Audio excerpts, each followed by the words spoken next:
અમેરિકામાં વસતા લાખો વરિષ્ઠ નાગરિકો અને ખાસ કરીને આપણા એવા ગુજરાતી વડીલો જેઓ બેંક ખાતા વગર સીધા ડેબિટ કાર્ડ દ્વારા પોતાના સરકારી લાભો મેળવે છે, તેમના માટે એક અત્યંત મહત્વપૂર્ણ અને ચિંતાજનક સમાચાર સામે આવ્યા છે, જે તમારી રોજે રોજની આર્થિક સુવિધા અને માસિક બજેટ સાથે સીધી રીતે જોડાયેલા છે.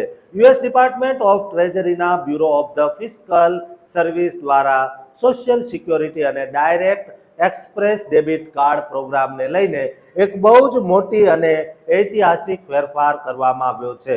સરકારે direct express prepaid debit card પ્રોગ્રામના આખા સંચાલન માટે હવે કોમેરિકા બેંકના બદલે ફિફ્થ થર્ડ બેંકને નવા ફાઇનાન્શિયલ એજન્ટ તરીકે પસંદ કરી છે. આ ફેરફાર માટે ફિફ્થ થર્ડ બેંક સાથે પૂરા 5 વર્ષનો એક મોટો કરાર કરવામાં આવ્યો છે, જે કરાર સત્તાવાર રીતે 9 સપ્ટેમ્બર 2025 જ અમલમાં આવી ચૂક્યો છે. આ નવો નિયમ અમેરિકામાં સોશિયલ સિક્યોરિટી, એસએસઆઈ અને વેટરનન્સ બેનિફિટ જેવા ફેડરલ લાભો મેળવવા આશરે 3.4 મિલિયન એટલે કે 34 લાખથી વધુ અમેરિકન પ્રવાસીઓને સીધી રીતે અસર કરશે, જેમાં મોટી સંખ્યામાં એવા કાર્ડ ધારકો સામેલ છે જેમની પાસે કોઈ પરંપરાગત બેંક ખાતું નથી અને તેઓ માત્ર આ કાર્ડના સહારે જ જીવી રહ્યા છે. હવે દરેક લાભાર્થીના મનમાં એક જ સવાલ ઉઠી રહ્યો છે કે આ નવી વ્યવસ્થા ક્યારથી અમલમાં આવશે અને તેમની આજીવિકા પર આની શું અસર થશે.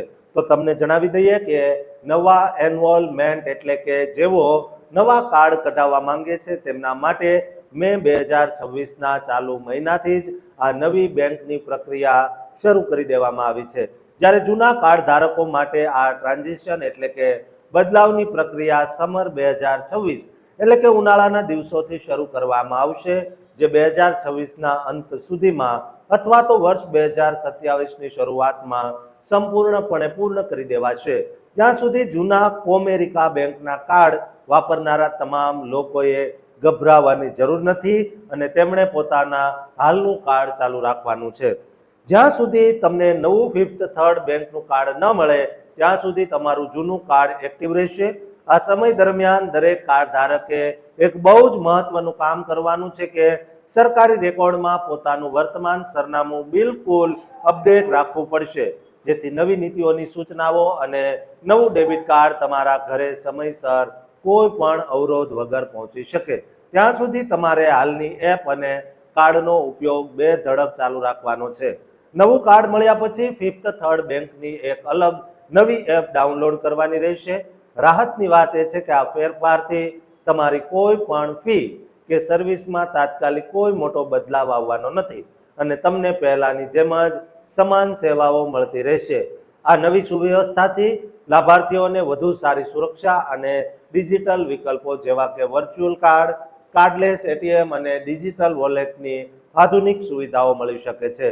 તમારા લાભો પહેલાની જેમ જ લોડ થશે અને તેનું નેટવર્ક પણ માસ્ટર કાર્ડ જ રહેશે, તેમજ ફ્રોડ પ્રોટેક્શનના તમામ નિયમો યથાવત રહેશે. પેપર ચેકના અંત પછી ઇલેક્ટ્રોનિક પેમેન્ટ સિસ્ટમને વધુ મજબૂત કરવા માટે સરકારે આ મોટો નિર્ણય લીધો છે, જેથી તમારે બહુ જ સાવધ અને જાગૃત રહેવાની જરૂર છે. દોસ્તો, તમે અમેરિકા રહો છો કે ભારત રહો છો, પરંતુ તમારા સંબંધીઓ અમેરિકા રહે છે અને તેમને સરકારી લાભો મળે છે, તો તેમને આ વિડીયો શેર કરજો અને આ ચેનલને સબસ્ક્રાઇબ કરવાનું ચૂકતા નહીં.